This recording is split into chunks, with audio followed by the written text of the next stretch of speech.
It is the News Blitz with Randy Wang on Talk Radio 790 KABC. We're here every single day from 5 to 6 talking about the local issues that matter to you most and taking your phone calls at 800-222-KABC, 1-800-222-5222, your emails at randykabc@gmail.com, and search for the KABC News Blitz wherever you get your podcasts. Today, I need to tell you all about a little airport called LAX. Because the experience that I had last night may be defined in the Geneva Convention as something that qualifies as torture. Now, you might first be wondering, wait a second, Randy, you live in the Valley. Why would you even be using LAX? Good question. So I'm sure you're well aware that many times a year, I fly with my wife to New Mexico. We love going to Santa Fe. My wife's family has a home there. I have talked about it plenty. I was broadcasting from there last week. And for many years, the flight that we would take to get to New Mexico was on Southwest Airlines from Burbank to Albuquerque. It's the only direct flight from Burbank to Albuquerque, and it was usually fairly moderately priced. And then my wife's dad would come pick us up, or we'd schedule a shuttle, or maybe even rent a car, depending on our situation, and then take the hour-long trek from Albuquerque to Santa Fe. So I don't know how much you're aware of what's happened to Southwest Airlines over the last few years, but maybe you remember the holiday season of 2022, when Southwest had that massive computer failure that screwed up all their scheduling, and then crews were in the wrong cities and bags were in the wrong places. I actually had flown Southwest to Dallas for Christmas, because that's where my wife's family lives the rest of the time. They're not in New Mexico, and got stranded in that. Now, I was very lucky, because we got stranded at a place where we weren't paying for lodging and we could raid my father-in-law's wine cellar. Ended up having a great time and flew back on January 1st. I remember, oh my goodness, because, we had friends that also had flown to Dallas because they were spending time with their family in a different part of the area. But we had all met the first night we were in, and then the second night is when this blow-up happens. And the first thing you do, I think we were planning on coming back the 27th, and I'm looking at all the tickets, and nope, your flight got canceled, so that's not happening. How about the 28th? Nope, there's no flight there. How about the 29th? And then we just kept looking, and there became flights available through Southwest, but now because the demand was so high, because of so many different cancellations, the price was getting insane. And if you wanted to use another airline, because of dynamic pricing, you were looking at $2,500. It was crazy. So we decided to just stay put, stay in Dallas until the 1st, when things kind of calmed down and we could get a flight that was what we paid for. So that incident actually was very damaging to Southwest Airlines, which, has a reputation as a discount airline, started as a regional airline in Texas. But Southwest had a lot of things going for them. One, the routes were fairly affordable. Two, they had very low turnover. Employees were very happy there, and they were very customer service focused. Their big tagline for many, many years was, bags fly free. While all the other airlines were nickel and diming you, Southwest would let you fly with 2 checked bags free. And there was something you always noticed on a Southwest flight. While their boarding process is a little weird and, it's open seating, I know that's going away, but one of the things that you didn't see on Southwest that you saw on all the other airlines is, you ever sit inside a terminal waiting for an American flight and the gate agent constantly has to, over the intercom, say, okay, we don't have enough luggage space for this flight. If you would like to check your bag, please come up now. They have to say it over and over and over again because people don't want to pay $50 to check a bag, so they're going to try to cram everything they can into the overhead bin. Well, it wasn't like that on Southwest. Wasn't being the term, because when Southwest had that system-wide failure in 2022, Their stock price went down. They obviously had pissed off a lot of their customers, and they ended up getting bought up by a private equity firm, what they call an activist firm. Somebody that buys up enough of a company to make instrumental changes to maybe increase their stock value, maybe merge with another airline. But all of these changes have greatly decreased the Southwest experience. Number one, they started massively devaluing their points and made the way they do award seats with your Rapid Rewards flights, they did all of that on dynamic pricing. So now the flights cost a hell of a lot more than they did. I used to be able to get like 6 or 7 flights a year just based on my regular purchases with my Southwest card. Not only that, they took away the bags fly free. They said, okay, 1 bag flies free if you have the credit card. But because of all of those things, I no longer felt like I wanted to keep giving my money to Southwest, especially because now, for what is still a discount airline that doesn't have lounges or, a really high-end experience, it's now costing a heck of a lot more money to use it. So we were trying to figure out what we were going to do. And then all of a sudden, I see an announcement that American Airlines is starting a brand new route. They are going to start flying LAX to the Santa Fe Regional Airport, which is 20 minutes away from my in-laws' house, as opposed to an hour and 15 minutes away from the Albuquerque Sunport. And I was like, oh, well, we got to support that. One, let me just tell you a little hack. You can book American flights on Alaska, and Alaska does not use dynamic pricing. It's all length-based. And so I get those flights for $4,500 points a person, which is nothing. And if I wanted first class, it would be $9,000 a person. So we were like, okay, we have got to book this inaugural flight. And that inaugural flight was actually last weekend. And we booked it. And it was American Airlines, LAX, to Santa Fe Airport. And we're like, okay, it's going to take a little longer to get there because we're not going to Burbank, but we'll be right there. And, one of the things that's important to us is if we land on a Saturday, we're in town early enough to go to my favorite restaurant, The Shed, because they're not open on Sunday. So you got to get your shed in. So we pack up our luggage, pack up our dogs, take a Lyft. I always go Lyft Black and Lyft Black SUV because we have a lot of luggage and we don't want to have to cram. And, I want a professional driver who I know is going to be there. And, when we do it to Burbank, it's like $60, $70. Going to LAX, and this flight was on a Saturday afternoon, it was like $100. It wasn't that bad. And now that I have all the credit cards, one of the fun things when we fly American is as long as I have an American ticket, I have the card that allows us lounge access. And my goal this year is to use the lounges enough so the card fee pays for itself. And so we went to the Terminal 5 lounge and had a couple of free Bloody Marias. And then we realized that our tickets were actually for that special little terminal that LAX has. You know the one. If you ever are flying LAX and your ticket says that you are in gate 52, A, B, C, D, E, F, G, I don't know, there's a whole bunch of them. You're actually in a magical little terminal that is very difficult to get to. So plan accordingly. I have a friend who did not make his flight because he wasn't aware of how insane LAX is, that you get to the horseshoe, you get through security, you go through the terminal, but if you happen to be flying an American Eagle flight, you have to take a bus to the American Eagle special little tiny terminal. But luckily for us, the bus was right there, and we got on immediately, and we had enough time to even have a mini American Airlines Admirals Club lounge in that terminal. So we had a couple of more Bloody Marias.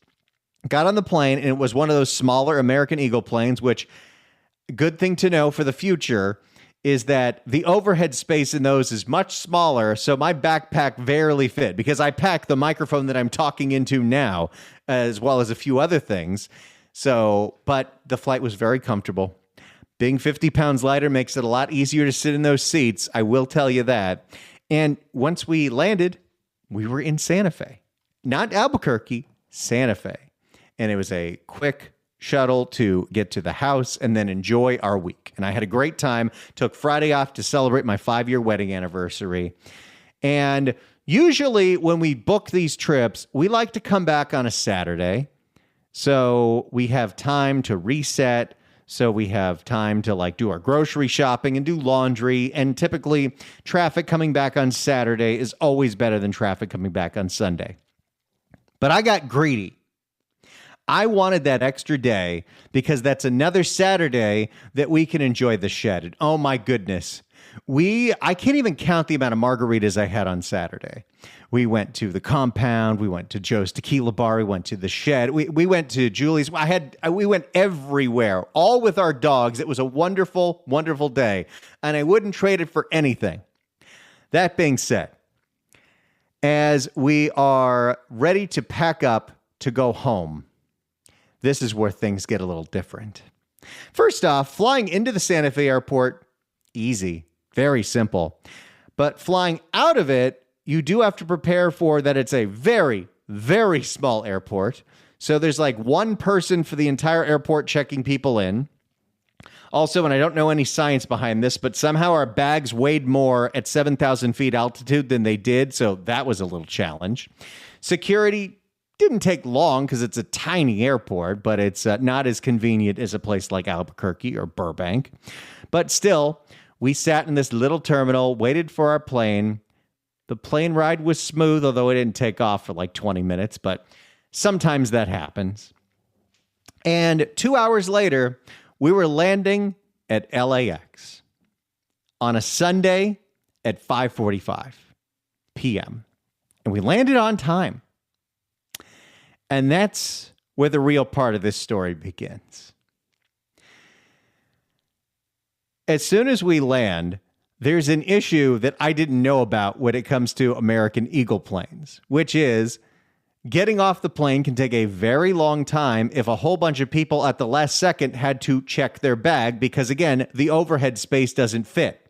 So there's this massive line of people standing, leaving the plane. We realized because we checked our bag way before at the terminal that we didn't have to deal with this. But now I have to cut through everybody while I've got my backpack and I've got my dog carrier. And then we get into that tiny little special American Eagle terminal and it's packed. And there are two massive lines going towards the place where you get on the shuttle bus to go to the regular terminal. And there's this guy waving everybody through. And he's like, okay. Both of these lines go to the same place, so get in either line. And one line didn't look like it was as packed as the other line. So I get in the line. We're fighting our way through. Now we're standing in this line. And I don't know what's happening at 5:50 on a Sunday, but these lines aren't moving as we sit there for 10 minutes, 15 minutes, 20 minutes. 25 minutes go by as we're standing in this line doing nothing. As I start to rethink my life choices and my revenge for Southwest, the line next to me goes. Our line doesn't go. And we're like, okay, it's going to be our turn next. The next shuttle comes and the same line goes and ours still doesn't go. And then finally, 30 minutes after we got off the plane, we're finally able to walk outside of this terminal and walk onto the shuttle bus because the coordination is so terrible. The bus that we were getting on was actually half empty, even though there was a massive line of people to get in there. I can't understand it. Then you are now shuttling through the actual tarmac at hitting all the stop signs. It took us to a different terminal than we were at before, and we had to navigate this underground maze, and I swear to you, the roof was so low, and all the signage was so strange, and we were underground. I felt like it was on the severed floor of the television show Severance. But we finally make it around, even though all the signage is confusing because Terminal 4 and Terminal 5 are connected in some way. We end up at Terminal 4 baggage claim, have to walk all the way to Terminal 5 baggage claim, where our bags had been sitting there for probably 30 minutes. Then, now that I have my bags, I'm like, okay, usually what I do is I call my rideshare and then wait for the bags, and then usually the timing works out. Bags are already there. I call the rideshare. Again, LAX is a special place in the seventh center of hell because unless you pay for black, you cannot get picked up at the airport. You have to take another shuttle to the LA exit. And I did that once, and it was the worst experience. So I said, no, it doesn't matter what it costs. But now it was a Sunday night, and there was bad traffic, and there was surge pricing. And I was stuck because what else am I going to do? It doesn't matter what this thing is going to cost. I'm just going to have to eat it. When I opened Lyft and I selected my airport ride home, and I am 19 miles away from that airport, and it's a Sunday night, it said it's going to take 15 minutes for the driver just to get to you because of the horseshoe. Then it's going to take 75 minutes to go 19 miles. And you are going to pay a whopping $200. Any money that I thought I was going to be saving by not taking that Southwest flight, by taking this American flight, is all down the toilet because I had to spend $200 to get home. I think it still balances out in the favor, but that was the most expensive rideshare ride I've ever had. And it was a very good driver, and he was able to fight through the horseshoe to get to us. So I'm glad for all that. But oh my goodness, we landed at 5:45. I was able to walk into my door of my house at 7:45. And I live 19 miles away from that airport. Did I mention that part of the reason the traffic was so awful is because they still had lanes closed on the 405 and you couldn't get through? Even though there was no construction being done, there were still lane closures. So if you were in before the Sepulveda Pass in West LA on the 405 on a Sunday night, you just have to deal with it. And it was bad. So what have I learned in all this? I don't know if I'll be taking this flight in the future, although the next flight I have planned is Thanksgiving, and I'm planning on doing it one more time because I already have tickets booked. And if I decide to go back to Southwest, a one-way ticket from Burbank to Albuquerque the Saturday after Thanksgiving will cost me $1,200. So I still don't think I can forgive Southwest, but LAX is a horrible place. Everything they do to it only makes it worse. That people mover's still never coming. There's no easy way to get in there. There's no point in parking there because that's a nightmare too. It's going to cost you just as much to ride share. And now you got to sit on the shuttle to get to the parking lot. None of it's good. It's all bad. And I really needed to get that off my chest. 800-222-KABC is the phone number, 1-800-222-5222. It's the News Blitz with Randy Wang on Talk Radio 790 KABC. It's the News Blitz with Randy Wang on KABC. I had to get that story off my chest because the last 24 hours have been a lot, and that's not even the rest of my story, but I'll get to that later in the show. We will talk about the LA mayor's race coming up in a bit. I got to say, as bad as that LAX experience was, I still don't want to give Southwest the satisfaction of beating me because I think what they did to their customers is so horrible that they do not deserve my money. So we're going to try this again over Thanksgiving, although we're flying back on the Saturday, and the Saturday after Thanksgiving isn't usually bad. It's the Sunday that is awful. Oh my goodness. Okay. Several Thanksgivings ago, before we were going to Santa Fe, before my in-laws got a house there, we would fly to Dallas for Thanksgiving. And my wife at the time was like, okay, I have the best hack. You can, for $10 a day, park at one of the airport hotels. Then you take the hotel shuttle. And so we did this. And we did this, in the summer, and it was no big deal. But we did this on Thanksgiving.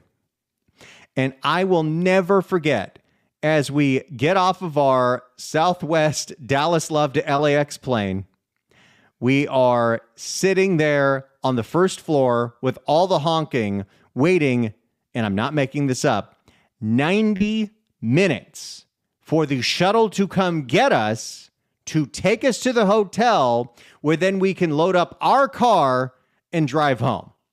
At that point, it was never again. There's no good way to LAX, but parking there, I think, is a nightmare. And as bad as it was and as expensive as it was, I don't like taking my car to LAX. There's other reasons with that as well. I feel safer with my car in my driveway, so people think I'm home and not on vacation. But there's no good way to LAX. We all just have to suffer. So my plea is American Airlines or JSX or any of the other airlines out there, please make more direct routes from Burbank Airport to New Mexico. You know, JSX, who I love, did a trip to Carmel with them. It was incredible. If they could do Burbank to Santa Fe Airport, I don't care how much it costs, I would take that flight every time. I'd make up all the money with their free margaritas. 800-222-KABC is the phone number, 1-800-222-5222. You can email us as well at randykabc@gmail.com. When we come back, we'll figure out if Austin Butner stands a chance in the LA mayor's race. It's the News Blitz with Randy Wang on Talk Radio 790 KABC. It is the News Blitz with Randy Wang on Talk Radio 790 KABC. We're here every single day from 5 to 6 talking about the local issues that matter to you most. And if you've ever missed an episode of the show, search for the KABC News Blitz wherever you get your podcasts, or, you know, just subscribe so I can brag about it. Say, look at all my numbers. They go right to your phone. You go hiking, you listen to them. It's a good time. It is always good to have shows downloaded on your phone, because sometimes you're in areas where the reception goes away and then you have nothing to listen to except your own inner monologue, which for me would be like you guys listening to my podcast. So sorry about that. Karen Bass is running for re-election. She would like another 4 years because she says she's done an incredible job. She says crime is down. She says homelessness is down 2 years in a row. Although, as we told you, the new RAND study shows that while their numbers, when they do their own homeless count, have been pretty much in line with losses for many years, the last 2 years, they were wildly off. And they show a massive spike in homelessness. You also have certain truths, like one that mayoral candidate Austin Butner is putting out there, that if the numbers were really down and the situation was improving, why is it that service calls to LAFD for homeless fires have only gone up? I can tell you in my own personal experience, I have a hard time believing that Inside Safe is working and that Karen Bass has a handle on the homeless situation when you look at what's going on in the Sepulveda Basin, a place where they would like to host 3 Olympic events, and it has been on fire due to homeless encampments in the basin 250 times this year. That's an insane number. So I'm not buying it. Her opponent, she has a couple right now. The most prominent one is Austin Butner. Let's see what he has to say as he sat down for an interview with CBS LA, formerly KCAL. All right, former LAUSD superintendent and deputy mayor Austin Butner is challenging Mayor Karen Bass in the June 2026 race, arguing the city has spent billions without real results on homelessness, housing, and safety. That is true. And even if you take Karen Bass at her word that Project Inside Safe is a massive success, just remind people of the math. And I wasn't the one that came up with this. This actually came from one of the few voices of resistance on the LA City Council, Monica Rodriguez. That program was budgeted at $880 million this year. And currently Inside Safe houses 4,000 people inside motels. They say they give them services, but I don't know if they really do, because we've heard a lot of lack of that, a lot of lack of attention. Plus, it's housing first, and you can bring your drugs with you. But let's just say that everyone in there is being served. $880 million to serve 4,000 people in hotel rooms. That adds up to $17,000 per person per month. That's insane for a hotel room. There's no way that program makes sense. And also, that is for 10% of the homeless population. There's still 44,000 that aren't in Inside Safe. So how does this make any sense? Let's see if Austin Buettner can articulate it as well as we do.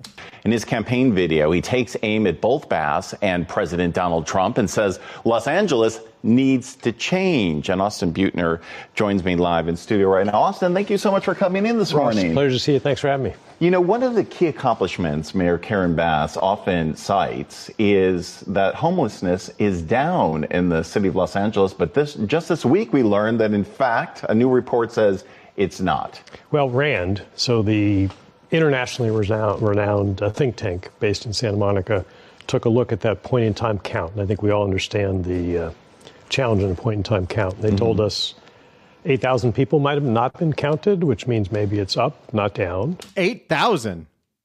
Oh, that's wild. That doesn't even mean that the numbers were flat. That means the numbers were wrong. And here's the thing.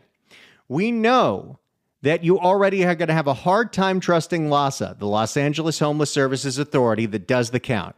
Because Karen Bass was the one that personally appointed their CEO, Dr. Felicia Adams Kellum, to a salary of $430,000. She recently was the head of the St. Joseph Center, which is a crooked homeless nonprofit in Venice. One of the things that was alleged in a whistleblower complaint that LAHSA settled for $880,000 was that Felicia Adams Kellum was fudging the numbers on the impact and the success of Inside Safe because she didn't want Karen Bass to look bad. And of course, because it's LA, we just settle that whistleblower complaint instead of, I don't know, doing something about the program that is a waste of money. 8,000 people might have not been counted, which means maybe it's up, not down. They told us that the app the city uses to keep track of all. Boy, he's a whistler. To keep track of all this is dysfunctional. And we know from what firefighters tell us each year under Mayor Bass, there have been increases in the number of calls to help people experiencing homelessness. That's truth. That you can't argue with that. Well, data. you know, This is a very, very important thing that Austin Buettner is saying, but he is saying it in the weakest possible way, but at least it's something. It's hard to say the homeless situation is improved when the calls for service, and he's being very kid glove with this. He's saying, well, you know, it's the homeless that need help from the fire department. Why do the homeless need help from the fire department? Because they start fires. Whether it's cooking fires, fires to stay warm, or meth fires, they're starting fires. Sometimes the homeless light each other's tents on fire as revenge. There's a lot of fires, and this is a place that is prone to a lot of fire danger. There have been increases in the number of calls to help people experiencing homelessness. That's truth. That you can't argue with that. Well, data. you know, we've done that investigative piece about the homeless fires rising so dramatically. Do you think the mayor knows that homelessness is not, in fact, down? Or you think that she's just relying on inaccurate data because that count is really more of an estimate? You need to have to ask her. I think we all... Once again, this guy has a very good piece of information, and he is not here to give the killing blow. If you think Karen Bass is bad and you can do a hell of a lot better, you're going to have to illustrate that a lot better than... You need to have to ask her. I think we all know it because we see it. It's a humanitarian crisis. 7 people dying on the streets every night. And when Karen Bass ran, it was only 5. So there's another statistic. Now, that's countywide, but still. We're obviously what we're doing isn't working. You know, the definition of insanity, just doing the same thing over and over again, expecting a different result. I have one ask. As we gear up for a midterms, a mayor's race, a governor's race, I need all candidates that are Democrat, candidates that are Republican, candidates that are independent, libertarian, socialist, I don't care who you are. Please stop saying this cliche. The definition of insanity, just doing the same thing over and over again, expecting a different result. Mm-hmm. It's my only ask. Can we all just stop saying the thing that everybody says? Because at this point, insanity is people saying that over and over and over again. But let's start with a candid assessment of where we are. Let's just assume it's flat. Yeah. Rand tells us maybe it's up, maybe it's down a little bit, but it's tragic, epic in scale. We see it every day. Risk of fires, risk of safety. We don't know how much is being spent and whether it's having an impact. So you want a closer look at the numbers. You want an audit. That's a place you start. Well, and that's a place where we're not having one. The elected controller, who, by the way, is a Democrat socialist, Kenneth Mejia, he doesn't get to look at the numbers. In fact, we spend money on private law firms to sue to make sure that nobody can see the numbers because we know there's a lot of grift there. There has to be. And we're not just talking about the crooked real estate developers that stole money for Project Homekey, the ones that Saley was talking about. It's all of the legitimate grift that's going on there. The nonprofits that have no results to show for their programs, but because they are well connected, like, for instance, Dr. Felicia Adams-Kellums being able to funnel money into the St. Joseph Center. How is that ethically allowed? Sure, the thing she did with her husband's nonprofit, that's messed up too. But we don't see results, and we see a whole bunch of people making a whole lot of money off of our backs. We'll continue to see if Austin Buettner has the fight in him to take down Karen Bass. It's the News Blitz with Randy Wang on KABC. It's the News Blitz with Randy Wang on KABC. Let's go back to Austin Buettner's sit-down with CBS LA. So you want a closer look at the numbers. You want an audit. That's a place you start, which is, okay, how much are we spending? What are we supposed to get for it? Are we getting anything for it? Do more of what's working and less of what's not. And there was a report quite recently. The city spent $20 million for a 30-unit hotel 3 years ago. Yes. No one has spent a night there. We know that's not working. That's wasting money like that. You know, so many people... That one was before Karen Bass, but yes, it is an example of the waste that we see. There are plenty of organizations that, if they had the proper funding, could do some incredible work, like the Union Rescue Mission. But nope, we continue to do this. You know, so many people are upset about that. Everyone and all Angelenos want to help. But when the money goes nowhere, there are a lot of concerns. Also, that's editorializing. I don't know if you could ask all people in Los Angeles if they want to help.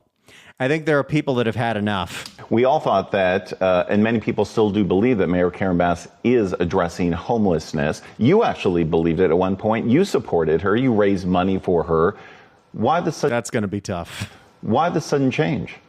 I've known her a long time. I supported her. She did a great job in Congress. She was very effective in the Assembly. Mayor's a different job. Right now, we're facing an affordability crisis. We're facing a crisis of public safety, homelessness, and a crisis of confidence that we can actually start addressing these problems. We're talking about the same problems over and over again. No apparent progress. People see it every day. They see it every day, whether they're taking the bus or their car to work. They see the problems aren't getting addressed. It's time we change. Yes, but you're asking LA voters to pay attention to how bad things are and want to change. They were offered to change in 2022. I mean, things will be different here. Karen Bass is now a proven entity, and you could argue a proven failure. But is Austin Buettner the guy to take her down?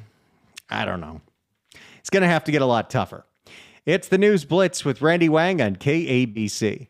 It's the News Blitz with Randy Wang on KABC. Before we go, I got to talk about this. So I told you about my trying experience from LAX. Well, we got home too late to do any grocery shopping. So my plan was I was going to do all my grocery shopping early this morning, like get to Trader Joe's right when they open at 8 a.m. And I did that. And traffic wasn't even that bad. And I load up on my groceries, put them in the car, go to turn on my car, my Chevy Bolt EUV that I have owned for 3 years, and it doesn't start. The battery was half full, so it wasn't that, but something weird was going on, and I thought, okay, maybe I just got to do it again. And then nothing happened. Then I do it again, and nothing happened. Then I accidentally flip a switch, and now the windshield wipers are going, but they're going very slowly.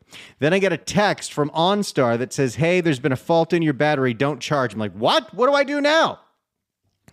At this point, I was panicking, and I called my wife to see if she could come pick up the groceries because I didn't know what I was going to do. I've owned this car for 3 years, and I actually bought it in Vacaville and had it shipped here, so I don't really have a relationship with a dealer. But I looked up Rydell Chevrolet. I'm like, I might have to tow this car to you because I don't know what's going on. Like, I don't know how you fix a broken electric car. So I'm panicking. And it's at that point I pull out my trusty AAA card, and I've been a AAA member for 25 years. Ever since I was able to drive at 15, I've had AAA. And what do you know? They send a guy down in 15 minutes. Luckily, I was parked right at the front of the parking lot where he didn't have to fight through the parking lot to get to me. But I explained to them what the problem was, and I thought they were sending a tow truck. They didn't need to send a tow truck. They sent a battery guy. And he pops up in the hood, looks at it for 10 seconds. It says, okay, nothing's wrong with your EV battery. It's the car battery. Even an electric car has a standard starter battery. And you've had this car for 3 years, and those batteries don't last very long. So he does a quick jolt to see if it would work, brings the car back to life, and says, hey, I got one right here that I can switch out. Cost me like $250, but he does it all right there. And then the car is back to life. And I am so grateful because I was in a cold sweat. I really didn't know what to do. Like, is my car just stuck here at Trader Joe's? Am I going to have to tow it all the way to Northridge? And then who knows what the problem is? And I'm not going to have a car for a week. And AAA gave me peace of mind. And for whatever it is, $40 a year, I have never, ever regretted it. I have had a lot more car breakdowns with a lot less reliable cars that I've had in the past, and AAA was always there when I needed them. So thankful to that guy who knew exactly what was going on. I really didn't know what to do, and I was freaking out. But they took care of it. And as far as I know, everything's working great with the car. And I cursed myself too, because when we were driving to the airport, every time we're in New Mexico, we always make a crack about, wow, gas is $2.50 here. That's unbelievable. And then my wife will joke to my father-in-law, well, he doesn't even have to worry about that because he's got the electric car. I'm like, yeah, it's one of the benefits. I charge it at home. Going on the road is kind of a pain because of the infrastructure, but I don't have to deal with that. And you know what? I've had this car for 3 years. I've had zero issues with it. One day later, I have an issue with it.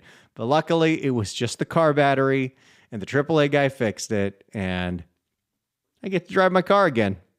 Although it would have been nice to just say, oh, my car doesn't work anymore. I have to work from home the rest of the year, Lewis. Thank you all so much for being a part of this show, whether you're writing in, you're emailing, you're calling in, or you're telling people about it, or you're downloading the podcast. I really appreciate it. It is a pleasure to do this for you every single day as we talk about the local issues and sometimes the things that are just driving me crazy. It's the News Blitz with Randy Wang on KABC.